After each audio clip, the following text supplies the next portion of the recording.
Welcome to another episode of the Cheerful Sound Man podcast. It's a show for event professionals about the adventures of producing stellar events with a smile. Today we're hearing from Eric and John all about the exciting world of managing production inventory, how to do it, and when to start doing it. So before we dive in, remember to follow us on Instagram or Facebook at The Cheerful Sound Man. All right, here we go. How to manage production inventory. I'd say stop. Pick a new career. Don't do it. Just turn away. It's not too late. Start a different. See these bags right here? These are inventory management bags right here. Don't do it. That's my advice. Those are inventory management bags. So are these. So that's my advice. Eric can give you better advice. So, actual advice. So we actually for years did, Google spreadsheets, that sort of thing. You can actually pretty easily use spreadsheet software or even like a FileMaker Pro or one of those where you could put your inventory in and then you could, make your list for a show and it'll actually tell you what's available and not. And actually that's, if you're smaller, you got 2 trailers worth of gear or, a little your garage warehouse type of operation, it's manageable at that point. We're actually going through this right now. A major mistake is both of us waited way too long to go from spreadsheets and paper and, the couple key folks knowing what's what.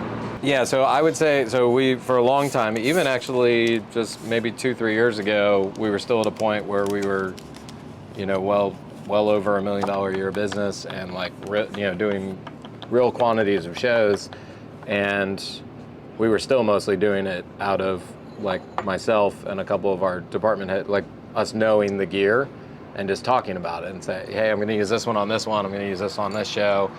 And then doing, pull sheets with Google Sheets, just a spreadsheet with how many of each are going where. And then that's very rapidly caught up with us recently. So that's why this is kind of a recent, that was his joking about the bags under his eyes. It's not really a joke. This is our biggest source of problems at the point we're at is good inventory management, tracking, keeping track of things, that get left intentionally, installed in a club for 2 months. And then we have another show, a church conference that's out for 3 weeks and all this stuff starts to overlap. And it's not that we don't know what gear we have anymore.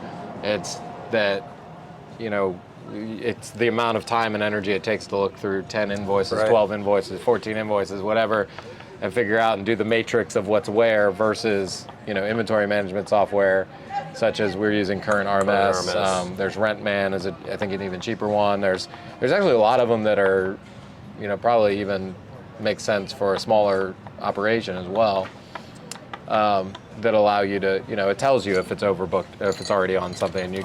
It won't let you just book it twice unless you override and say, okay, I'm going to get one from somebody else. So the best advice, back to the question, best advice is to start it early because in our situation, we're trying to play catch up with already having 3 warehouses full of gear, which is just a very difficult task. If we were to start something professional early on and just kind of built up to it, that would have been the best thing we could have done. So somebody starting out, just start it early. I would think as soon as you really have, kind of back to how you phrased the question, as soon as you have 2 to 3 people that are actively managing the shows, again, when it's just you, one-man shop operation, you know where your stuff's going, and you're likely not doing 4 events at once, and if you are, you've put some serious thought into, okay, how can I do this 4th event? I don't have enough gear, I'm going to have to rent it, right? But as soon as you get multiple people really in there actively every day, you kind of need to do that. Because it also eliminates problems in advance of I was going to take that for my show. You were going to take that for your show? So even a small operation or a DJ outfit that's got, 4 DJs working, hey, I'm taking the A rig, you're taking the B rig or whatever. Thanks for tuning in to another episode of the Cheerful Sound Man podcast. If you like the show, man, that's great. And it would be so awesome if you could subscribe and leave a review on Apple or Spotify podcasts. And While you're at it, follow us on Instagram at The Cheerful Soundman. Either way, thanks so much for tuning in. We can't wait until we get to share the next episode, which will drop as soon as we get it ready, so stay tuned, and until then, don't suck and don't be a jerk.